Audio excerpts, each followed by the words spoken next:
Well, hello again, everyone, and welcome to the channel. And it's time for another entry in my game series, my favorite game series. And hopefully I'm positioned a little bit better than I have been in some of the videos. I keep changing this around all the time. I keep noticing that in a lot of videos I'm way over here, which is because, I wanted to be like, I don't have anything here to show except for my controller, but I'd be like, oh, this is this game thing that I got. Here's this thing I'm showing you. And then I ended up sitting over here for so many of the videos.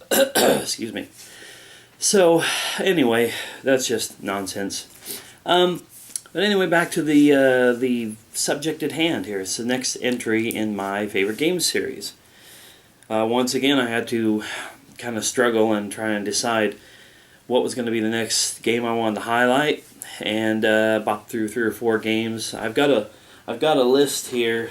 I'm not going to keep it up there very long so that you can see all my little games. It's all secret, but it's a list of several games, and I looked through a few different things and decided I wanted to jump into a few of the PS2 titles that are on my list.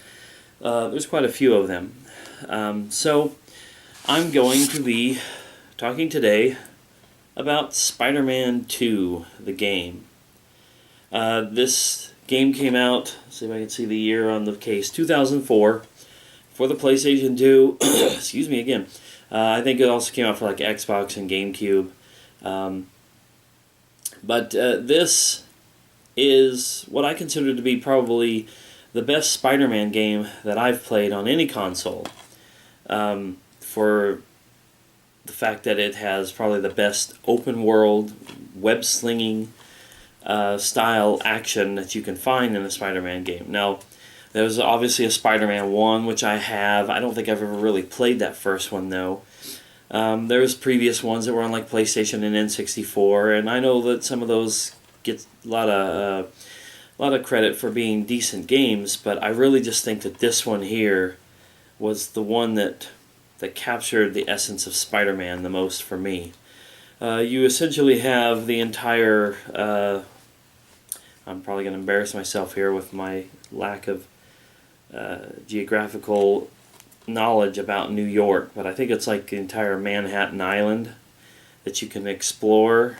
Skyscrapers down on the streets, into the ocean, over to the Liberty Island, just all over the place. Just really, really, really cool how they did it, and it takes a combination. Here's the back of it. You can see Doc Ock right here. It takes elements from Spider-Man 2, the movie, but it also mixes a lot of elements of the comic book in with it as well. And has a lot of characters that weren't in any of the Spider-Man movies, but you can interact with them, and either villains that you have to go face off against, or just little comic book related missions that you partake upon. And that's all well and good. I mean, I like Spider-Man as a character. I've never really read a lot of the comics, so as far as the mythology of Spider-Man is concerned, there's a lot of stuff in there that doesn't make any sense to me. But what I liked about it was the open world thing. Pretty sure I've mentioned this a few different times. I really like open world style games that let you just go anywhere you want to on the map and kind of do things at your own pace if you want. This game has a lot of that in it. It has a lot of the not hide and seek, but the find and seek type missions, finding these tokens all over the map. Some of them are just they're the tips, like the hints and tips for the game, which I should have mentioned before. Bruce Campbell does the narration on this game for your character.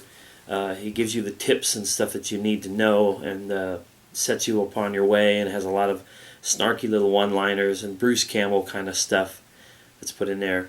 But it's a lot of those kind of collecting things in the game that I like. You climb up on a tall skyscraper and find a token there that you wouldn't find otherwise if you were just playing the missions.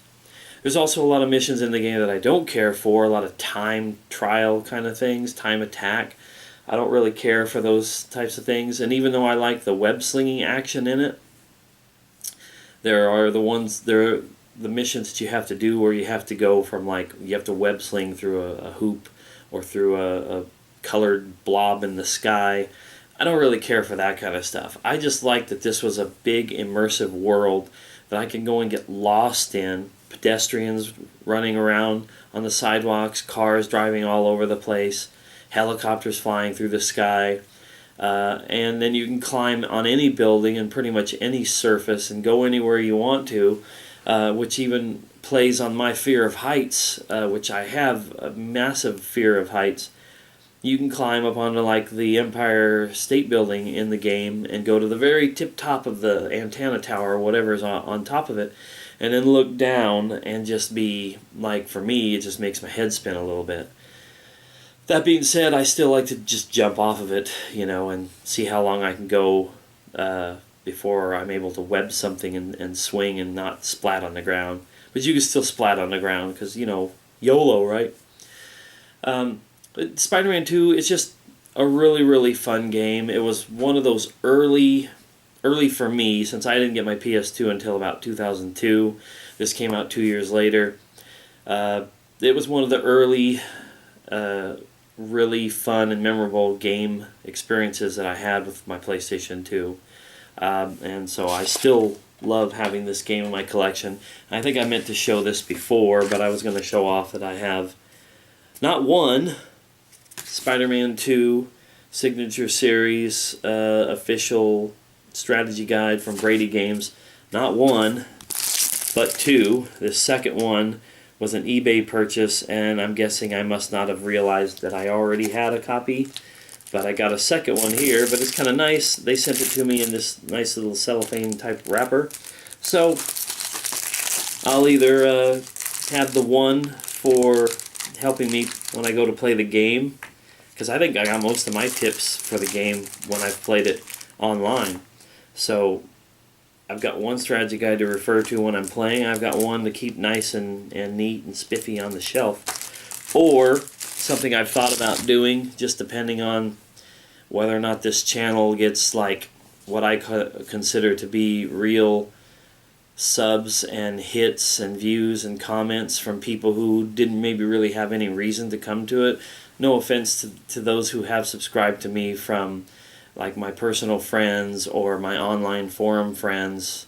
But if I were to ever start picking up some subscribers who were just like, oh, I saw one of your random videos and decided to subscribe, if I got like 50 or 100 subscribers or maybe something more, I might do one of those contests like I did a video about before, where I give away some stuff. Anyway, the point of this is, before I alienate anybody who is watching me, I appreciate all of you who do, but I might do a giveaway thing with a lot of these extras and doubles that I have. But anyway, that has nothing to do with Spider-Man.